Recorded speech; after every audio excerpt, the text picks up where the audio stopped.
Oke, cek 1, 2, 3. Oke, selamat datang di Kyoto Hangsa Channel. Kali ini mungkin kita membahas sedikit yang unik, yaitu tentang bahas film.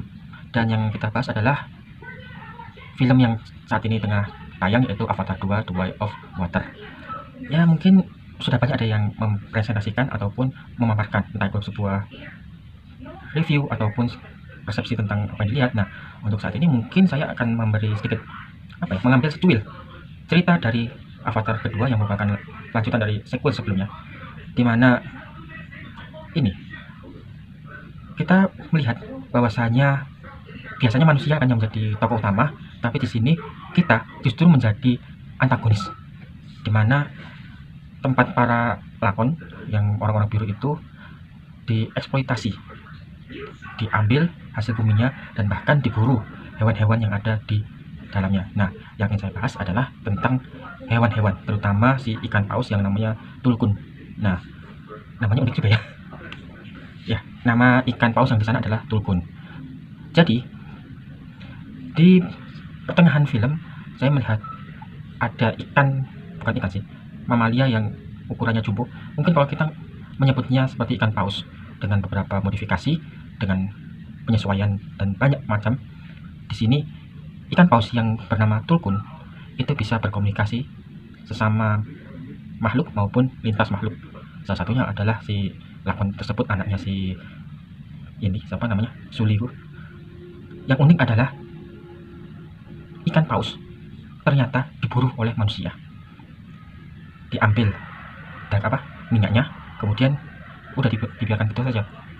Ini menarik bahwasanya kalau sebelumnya Avatar pertama itu tentang dunia pertambangan, di sini dia mengambil pemburuan, dan pemburuan di sini mengingatkan saya pada cerita film lain yang kalau nggak salah lakonnya itu yang jadi Spider-Man sama jadi Thor itu, dan sama-sama berburu ikan paus yang diambil minyaknya.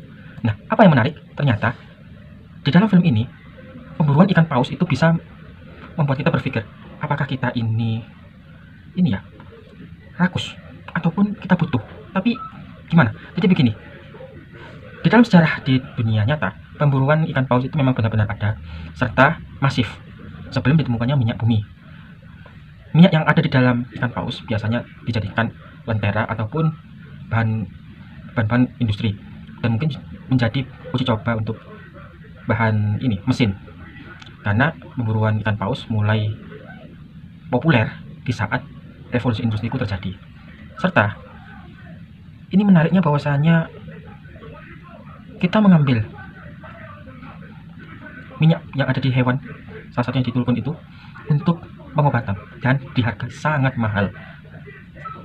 Ini juga seperti mengambil isu bahwasanya kita mengambil enzim dari hewan tapi lupa untuk mengembalikan keseimbangan alam. Nah, ini yang pesan yang disampaikan di ini adalah bahwasanya manusia seharusnya menjaga alam itu tetap seimbang, boleh memburu tapi juga tetap diperhitungkan apakah keberlangsungan hewan itu bisa terus berlanjut, sebagaimana yang diucapkan, tidak ada awal tidak akhir, kematian akan menjadi kedatangan.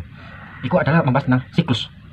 Masalahnya siklusnya itu sekarang itu diambil yang penting-pentingnya, tetapi sisanya dibuang gitu saja, yang menyebabkan ada bangkai, ada istilahnya itu polusi, ada yang namanya kepunahan. Ini yang ada dibahas.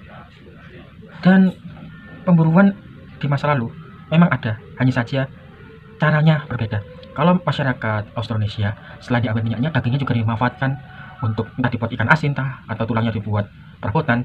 Tapi setelah masuk ke masa revolusi industri, hanya diambil minyaknya saja, sisanya dibiarkan begitu saja. Dan minyak yang dikumpulkan dari ikan paus kan anggap saja dari satu ekor hanya dapat hanya mungkin 1/10-nya saja, sedangkan industri membutuhkan banyak sekali minyak. Berapa ekor yang harus diambil? Bukan cuma 1-2, mungkin bisa ratusan bahkan ribuan. Dan itu yang menyebabkan seperti populasi paus biru, paus putih, dan kawan-kawannya itu sekarang mulai turun tajam. Ya, mungkin itu saja, karena ini selain kita melihat filmnya yang wow, memanjakan mata, ternyata ada pesan tersendiri bahwasanya kita harus menjaga alam. Ya, moga-moga saja kita pertama tidak membuang sampah, kedua ambil sebutuhnya, dan yang ketiga jaga diri untuk tidak mengeksploitasi alam dengan ambil yang kita butuhkan. Mungkin itu saja. Mohon maaf jika ada salah. Terima kasih. Sampai jumpa.